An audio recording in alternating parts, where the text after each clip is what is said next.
So I think it's really comes down to you almost trying to transport yourself into the mind of that your target customer. If you were that type of person, what would you type into Google?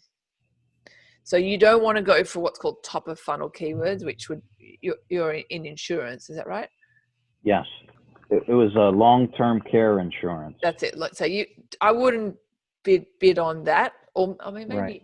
maybe you would with a suburb or a location.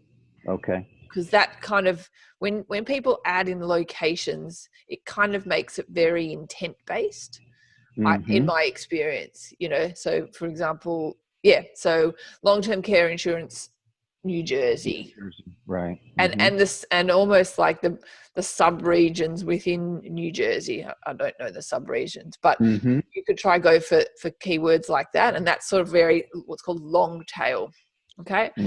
And I would also, like it comes down to really knowing your market, I guess. And so therefore thinking like if you were in the frame of mind to not do I need this, it's rather who is the best person to go for this? What type of queries would you type in to Google?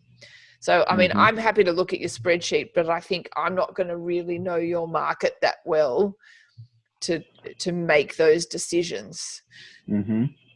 So if what I end up doing is in that spreadsheet, I kind of have a look through, and based on the words, I think, where is someone sitting? Are they top of funnel, middle of funnel, or bottom of funnel?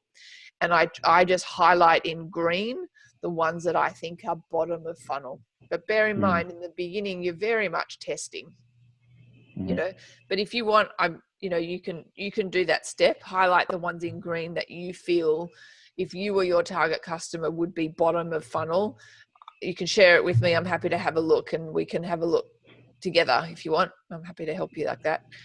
And it's not going to be perfect, and you in the beginning you are testing these keywords, but the beauty is that you're kind of like buying that data to sort of make decisions later whether they're worth keeping or not.